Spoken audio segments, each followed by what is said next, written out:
Am Chuck Gallagher. I am the president of Primo Productions, and the best advice I ever got was the following: be careful who you tick off because you may end up working for them one day. That's so funny. How does that help you when you're self-employed, Chuck? Okay, well, one thing, you aren't always self-employed. That's a possibility. But let me True. just share with you, Phil, a kind of funny story. So years ago, well, I still am to some extent. I'm a vice president in a public company, but let's set that to the side. It was in the funeral space. Okay, like we're the last folks to let you down. People are just dying to use us. The jokes get worse. Okay, so I was a VP and I was working with a young fella like Phil Gerbishak who was working several layers underneath me, and I taught him everything he knew, supposedly. And in 2008, I left this public job, and my wife and I wanted to be closer to grandkids, etc. And so I thought, okay, I need to do something different. And one day, young Adam, I'm going to say young Phil, calls me and he says, hey, I've started this company and I needed somebody that's old and gray headed that can walk in the corporate world. And I'm gray headed and old. Okay. And I said, you can't afford me. He said, try me. And I threw out a number. Right. And he said, okay. And I thought, I must suck as a salesperson because there was no negotiation. He just the doggone number. And so it ended up, he who used to work for me turned into I now used to now work for him. And so it became a startup that went from 2009 to 2014, ended up getting bought out by another public company, and I'm still a vice president with that public company. But the advice is really, really good. So whether you're self-employed or not, just keep in mind who you tick off may be the person that hires you one day. It might be that meeting planner that says, I don't think I want Chuck, or maybe I do. That's so that's so funny, man, and that's super true, right? We live in a small world, and by that I mean most of us, no matter what your vocation is, typically the industry is small that you work in, or Yeah. the space, right? Like I was a CTO in the Navy, and there's a CTO group of like 17,000 people on Facebook. Yep. I thought I was the only one. No, no, no, no. That's not how this works. So Yep. that's awesome advice, man. So Chuck, as we kind of get started here, first, I love your advice, and second, you are now the president of Primo Productions. Yep. Primo being Ed Primo. So why did you move or add, I guess, Primo Productions to your arsenal of great stuff? What about video do you love? Okay, so there's kind of two different angles to this. Okay, so I'm going to play this out and I'll make it short for our time. One, when I was a kid, I started in college as a music major. Okay, and I was going to be vocal performance. And so I wanted to perform. They said teach. I said perform. They said teach. Perform, teach, perform, teach. And finally, it was like, okay, apparently I have no talent, so screw it. I went to accounting. Okay, that's a different, which I totally screwed up, by the way. I might add. But as a kid, I created recorded a record album when I was 16 years old, and I became enamored with the recording studio, the idea of all of this equipment and being able to capture and so forth and so on. Of course, it was all audio at the time. So several years ago, especially in the speaking business, you have to have video, right? Gotta have video. Oh So yeah. it was like, well, I could do this. I could create this. So I started a small company predominantly for me so that I would be able to, create the content that I wanted to create. And some speaker friends, especially in the area, said, well, God, Chuck, wow, that was really good. Could you do it for me? And then it was like, well, maybe there's a little business here. And Steve Rizzo, I was doing some work for, who'd also done some work with Ed Primo. And Rizzo calls one day and he says, Chuck, he said, Ed's getting ready to sell his business. He's kind of gone in a different direction. You might want to talk to him. And I have a philosophy: if it's meant to be, it will be easy. So I flew to Detroit, met with Ed. We sat down, we talked. That was in December and January. I bought the business. And so I became now the owner of Primo Productions. And the interesting part about it is it gives me the creative outlet to be able to play in the video audio world and do creative things, which is kind of just by God-given talent.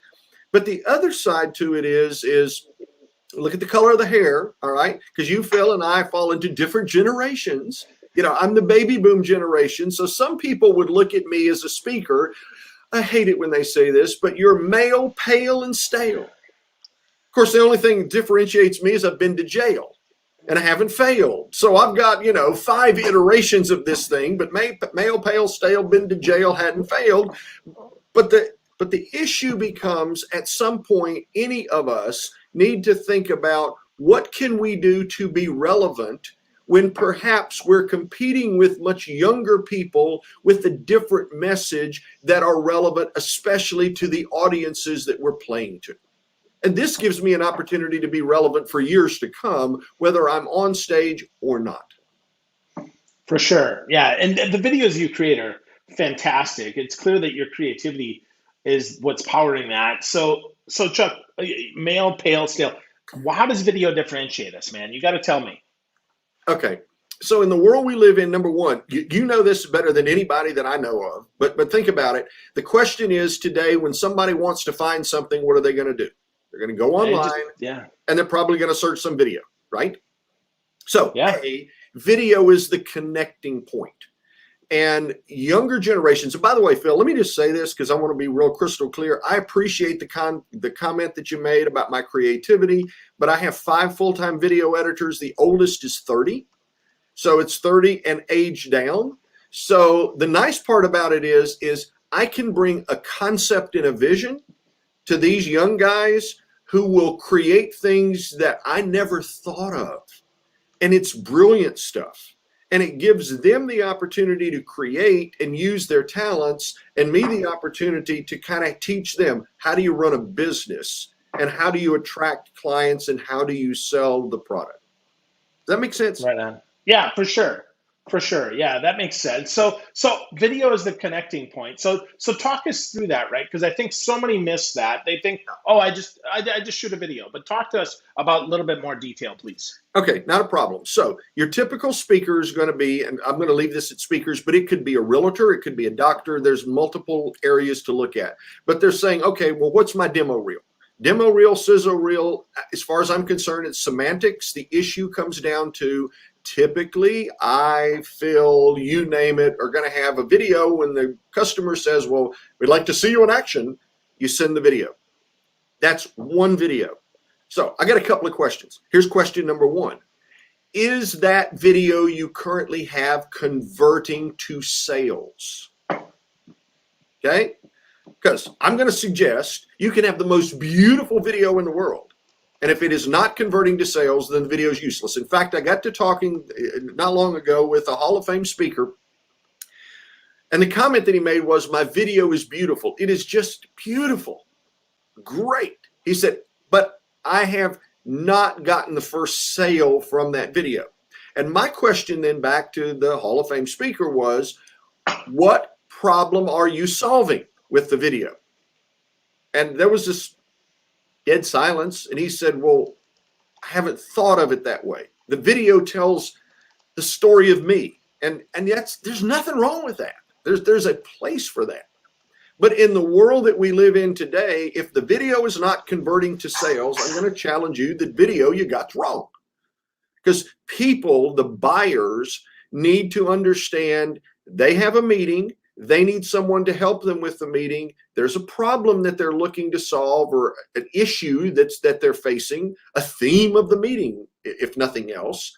And they want to see a video that is going to clearly identify for them how you help them solve that problem. If you can do that, they're going to be willing to buy you. But that is the entry point. That is not where video is that's not the only place video needs to take you. Make sense?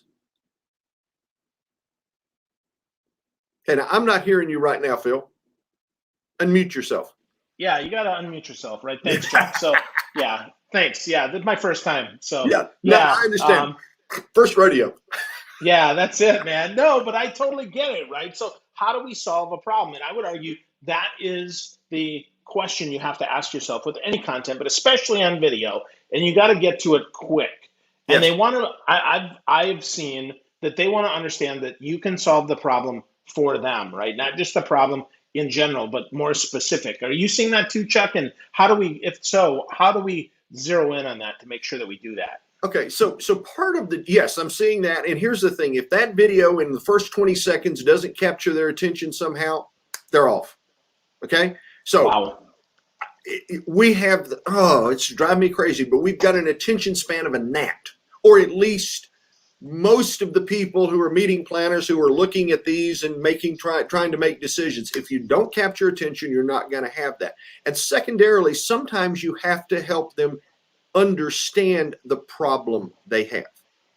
Okay, so let me make this simple. Okay, I speak on ethics, right? So if I'm going to send out a video, I'm going to say something to the effect of, in the world we live in today, when we entered a new decade that literally threw everything topsy-turvy, there's a serious problem that most organizations face. If people are challenged financially, and wow, we sure have been, or if they're challenged from a health perspective, well, we sure have been, or they're challenged from a relationship perspective, and think of it, in a time of a pandemic, all of our relationships have changed, but those three factors are the contributing factors that will cause smart people to make dumb choices. And the question that your organization needs to ask is, what are you doing to help keep people between the ethical lines when we're facing the trifecta of trigger points that will cause smart people to do dumb things? Hi, I'm Chuck Gallagher, and now I'm going to help them see Wow. how to solve the problem. But sometimes you need to lay out the problem in the first place so that they can clearly understand it. Oh, ooh, you're right. Hadn't thought of it that way. Wow.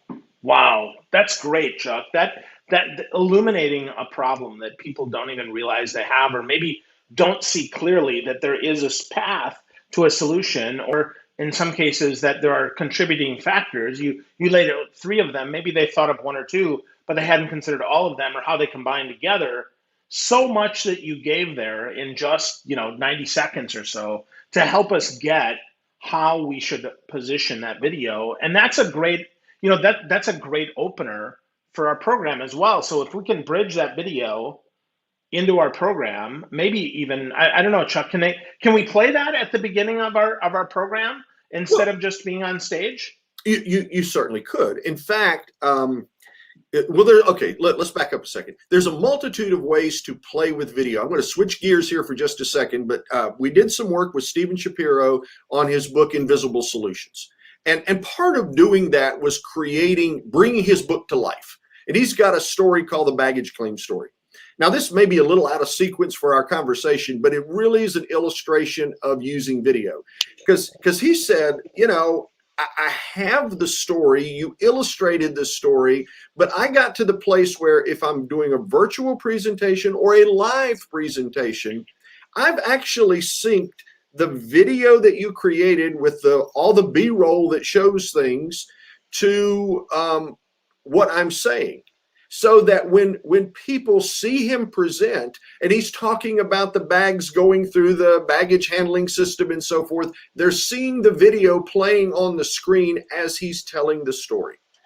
So part of it becomes, hold on a second, let me introduce Sophie the office cat. Hello, everybody. This is Sophie the office cat. She has decided now it's time to mess with the screen over here. So we're going to put Sophie down so she doesn't tear up the screen on the window. Anyway, the point becomes Stephen has used the video as a way to interact with video in the presentation itself. So first thing, I feel like I'm rambling and I don't want to do that. We as speakers have to get out of the box of, I have a demo video. Yeehaw. A, is it working? If not, when was the last time you updated it? If it hasn't been recent, it's not current. But secondarily, there are so many other options. Like, for example, Phil, let's say that you had 3 topics that you are just dynamite at, right? So let's say I've got my overarching demo video, Phil Gerbershak. Yay, okay? But here's my 3 topics. What if you created a topic trailer? Now think about this for a second. If you're going to go see a movie, if you're surfing Netflix and you see all of these things, what are you going to watch? The trailer to the show to find out if it's appealing enough to capture your attention. Well, if that's the case, if you've got 3 dominant topics, create a topic trailer. It's a video that lasts maybe 2 minutes. A minute and a half or 2 minutes of why this particular topic is the topic that your organization needs. So you're in a conversation with a meeting planner and you're asking them, a salesperson would, what are some of the challenges that your organizations have? And well, connecting with people is one of the challenges the organization has. And we don't really do that well on social media, etc. And you say, well, I've got this great program on how to effectively connect on LinkedIn, because God knows we get so many of these connection requests that are disguised sales that it's not really connecting and it's not converting and it isn't working. Oh, you're right. My program talks about, Sophie, you're going to have to get down and quit playing at the blind. My program talks about how to effectively use that. I tell you what, let me send you my topic trailer on LinkedIn. And short video. So I have the overarching demo reel, but all of my hot topics, there's a special video that's created that relates to that. So when I send it to the meeting planner, not only am I equipping them with, here's Phil on a broad perspective and how good you are, but here is the topic that I really think is going to work. Now, if you and I are competing and all I do is send a demo reel, and you send a demo reel and then a topic trailer, who do you think they're going to pick? They're going to be more apt to pick you, right? For sure. It's more relevant. It's more domain Exactly. expertise. It's more right in the eyeball of what they're looking for. Absolutely. Right on. So topic trailers, great idea, man. So 2 minutes, topic trailer, set it up. Here's the problem.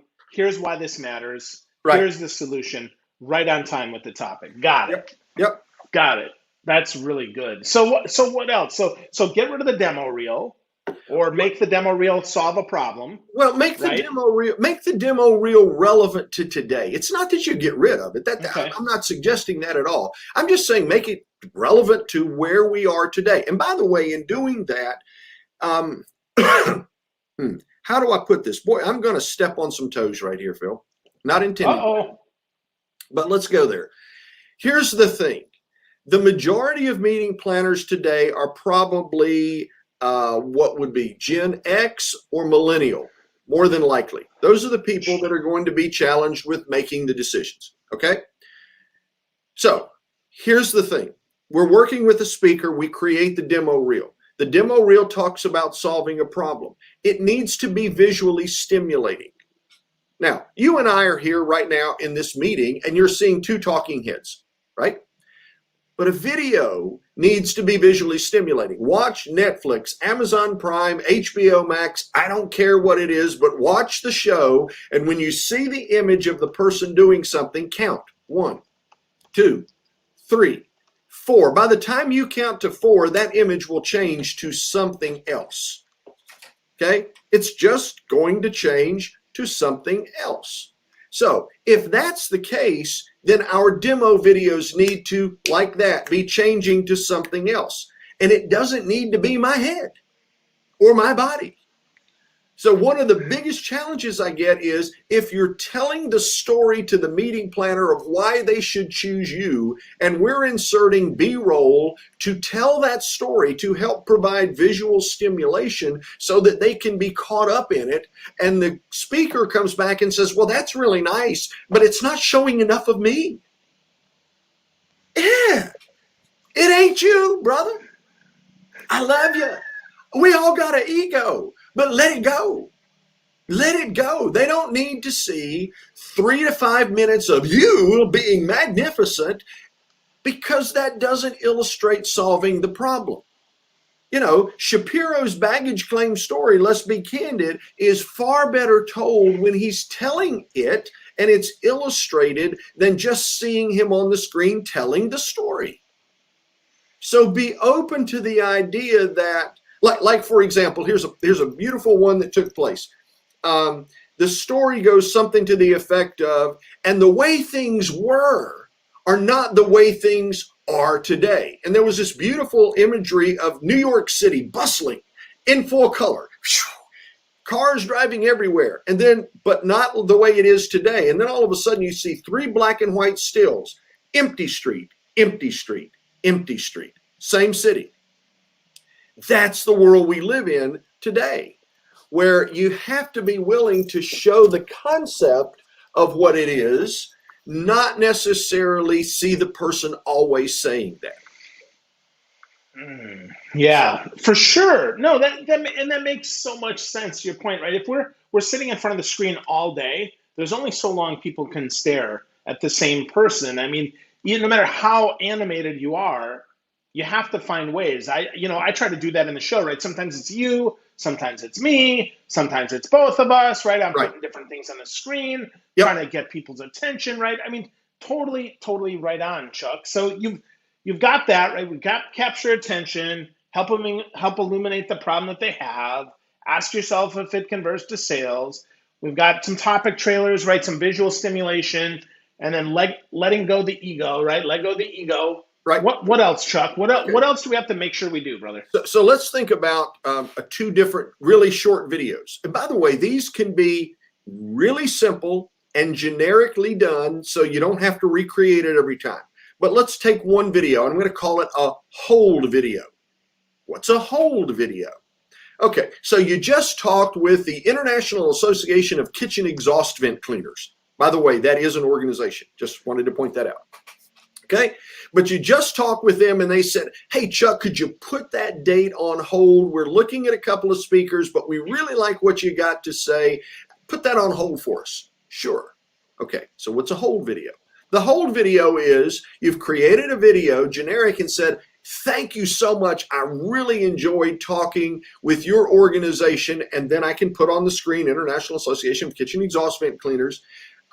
One of the things that I know is probably this is going to be going to a committee who's going to be considering whether I'm the right fit. And I just want to let you know, I've got your date on hold, but I'm also open to carrying on a conversation with your committee if they feel that's warranted, so I can make sure to personally answer any questions they have.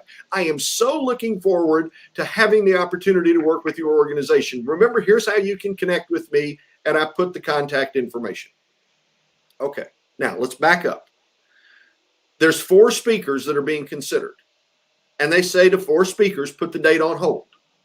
And you send a video to that organization with their name on it, or maybe the logo on it. The video is generic. You just personalize the front end of it. But you put something and send it out to them, and you're the only one of 4 that's done that. Do you think that you probably have captured more of their attention? Well, of course, right? Of course, because you personalized it. Right. And you talked right to them with a video, because video personalizes and connects in ways that only in person can. Right. Now, let's take the same concept. Hold video is on the front side, and let's do thank you video on the back side. Okay, so I'm going to play a little bit, Phil, with you. But I'm going to say again, you've got 3 major topics that you do work with. And they've chosen topic number 1, and you just did an amazing job. The audience was thrilled. There was great feedback. So you get back, whoop, whoop. Yeah, there we go. So you get back to your office. Now, you could send them an email saying thank you, right? You could send them a text saying thank you. You could write a note and say thank you. I got it. But what if you sent a thank you video?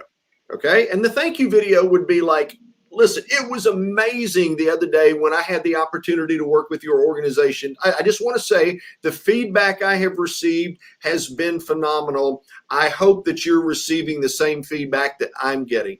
Again, great opportunity to work with you. And one of the things that I might mention is because you chose topic A, and whatever that is, I might suggest for your next year's meeting, either as a keynote or breakout session, you might want my topic B, because I think that would be a lovely connection to keep the ideas moving forward that we started this year.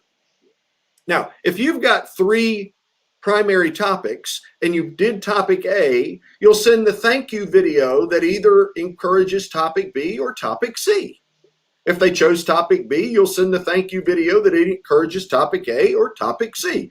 It ain't hard. It's 3 videos that help to promote you for the next year, saying this is what is important. I do ethics work, but I also have a program on sexual harassment. I think I'm uniquely qualified for that. I won't go any further.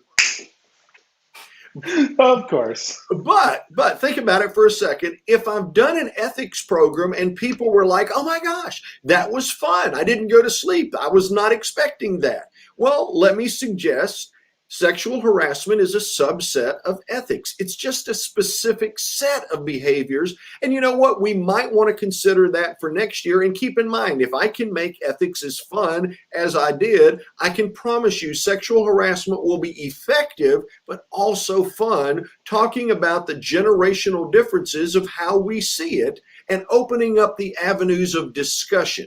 Because if we can talk about it, we can solve it. Thank you for allowing me.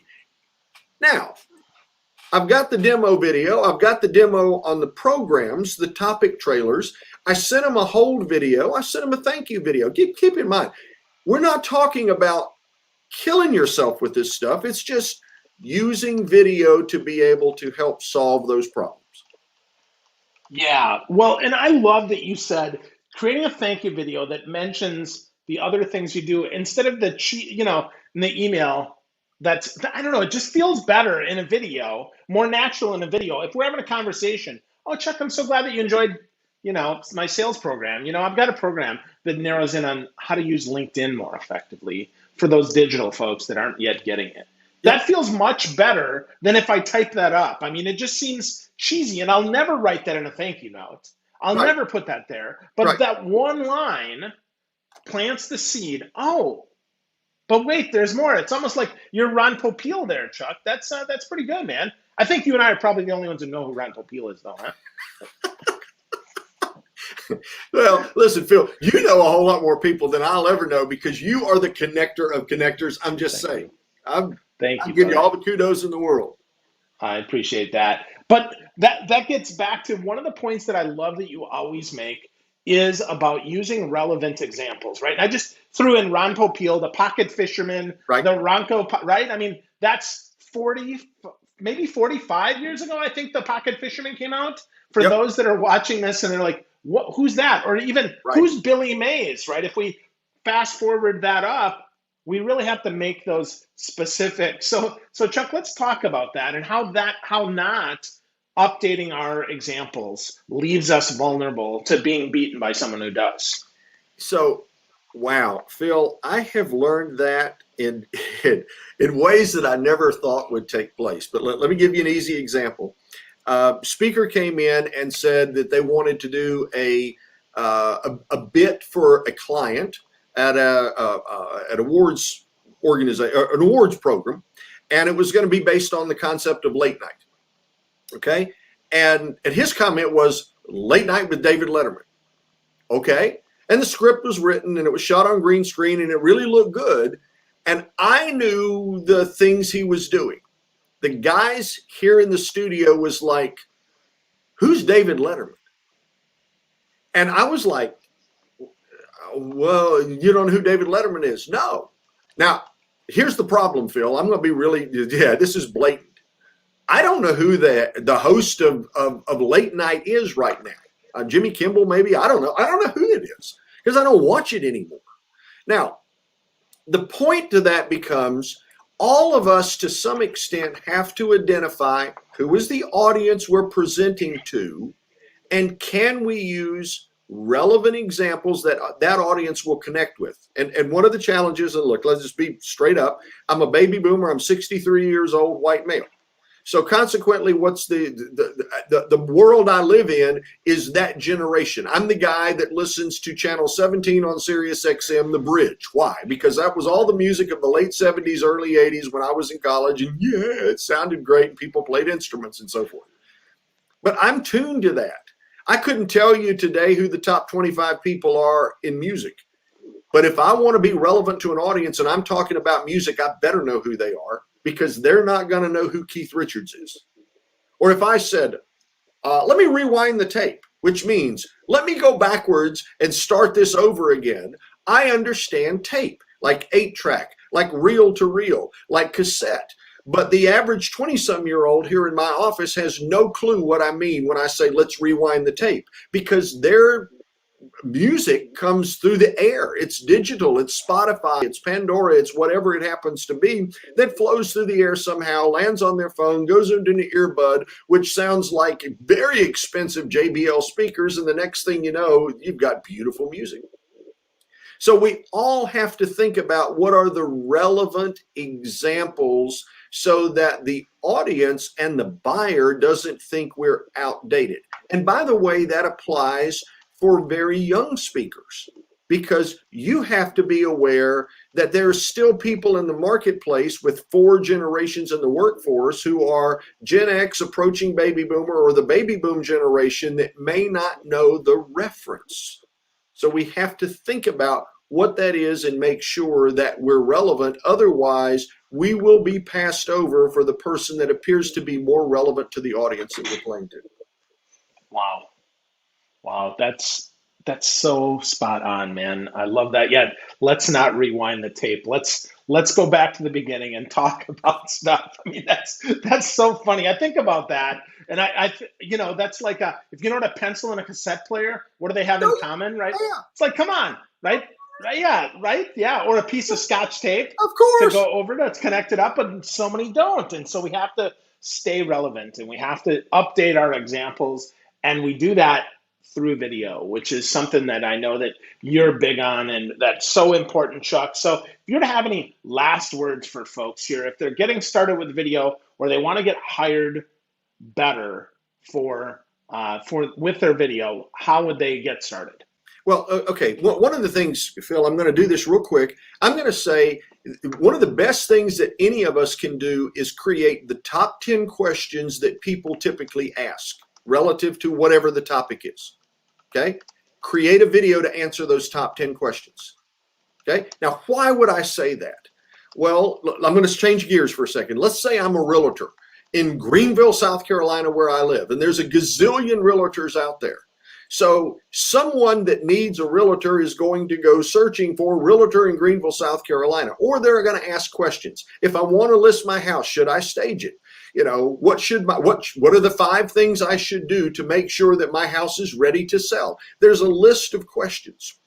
So if we identify the top 10 questions that people will Google search, we should create a video to answer those questions. It's not about, Chuck, I'm the ethics speaker, you need to hire me. I need to answer some questions that would cause people to say, he must be the guy with the answers. That's the person we want for our event or for our program.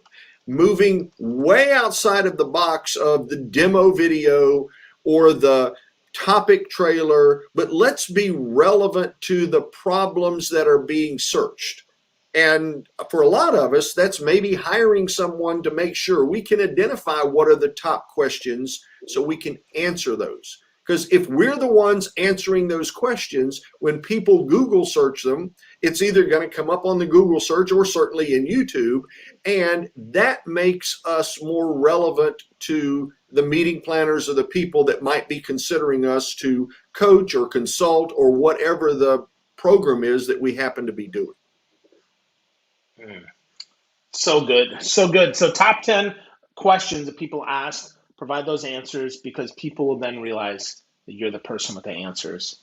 Yeah, Chuck, and Phil, here's the thing. You look at, and I hate to say this, but you look at a lot of people's YouTube channels, and it's like, okay, they've got 179 subscribers, they've got 22 videos, there's no thumbnails on them that make relevance, they haven't put up something recently, and the top video's got 324 clicks. Something isn't right there. So if you really want to sell your service, you've got to figure out, how do I play in the marketplace? Because the marketplace is not cassette tapes, it's not VHS, it's not DVD. Yes, it's a video that they can see, that they can download, or whatever the circumstance is, but you got to play in the marketplace to be relevant. And that's the world where we tend to fail.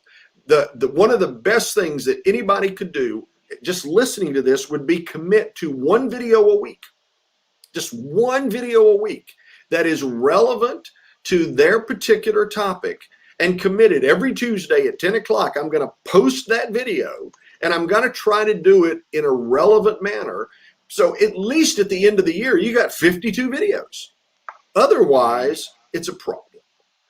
You don't have the content.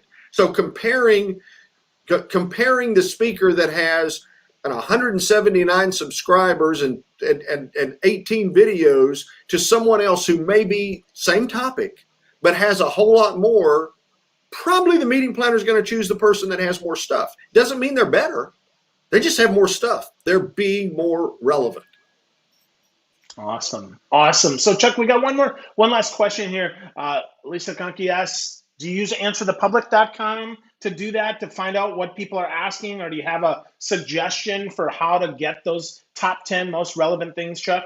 So here's the thing. Now keep in mind, again, looking at the gray hair, what I typically do is I find somebody that is really good with search engine optimization, that really understands Google Analytics, and say, okay, here's the lane that I'm in, whatever that lane happens to be. Okay, if it's realtors in Greenville, South Carolina, I want to search what's actively being done on YouTube or on Google in that particular lane. So I normally am going to find somebody that's better than I am to try to search it, because I will spend way too much time trying to figure it out than I would be if I go to Fiverr, for example, and find somebody that's really damn good, got lots of reviews, and they know what the hell they're talking about. They'll give me answers much more quickly than anything else. I love that. That's so smart. I love that you didn't just say, let's just do it yourself, because often, right, bringing in an expert shortens your time and makes it a worthwhile investment. Certainly Answer the Public, if you are doing it yourself, could work for you. But to Chuck's point there, spending a few bucks, finding an expert that can help you, even on Fiverr, it's not just $5, but it could be, less than you might find, could really work. So folks, if you're listening to this and you're thinking, boy, Chuck is really smart and he's got a lot to share and I want to learn more, I encourage you to go to primoproductions.com and contact Chuck. And Chuck, I'm going to put up your email address so people have it, right? Primo is Primeau, primoproductions.com. His email is chuck@primoproductions.com. But any final words here, Chuck, for folks who are looking to get hired more with their video? Well, one thing I will say is it's not so much about you speaking and seeing, it's about more of the solution. We have some people that I would refer to as emerging speakers who have created some great video, and they're getting hired. And it's not because we can see you on stage in Helsinki, Finland, or big stage stuff. It is they bring a relevant solution to a problem that's out there. And if you can communicate that effectively in video, you have the capability to speak. Therefore, it's less about seeing the performance and more about seeing the solution and how you can be relevant to the organization. Because in reality, that's the direction that it's going. Absolutely, yeah. Provide some relevant solutions to the problem in your videos. Make it happen. And if you have questions, connect with Chuck. Chuck is super helpful. He's a great guy, good friend, and someone that I trust with all my video stuff. So Chuck, as always, brother, thanks for your time, man. Bill, thank you, buddy. Always.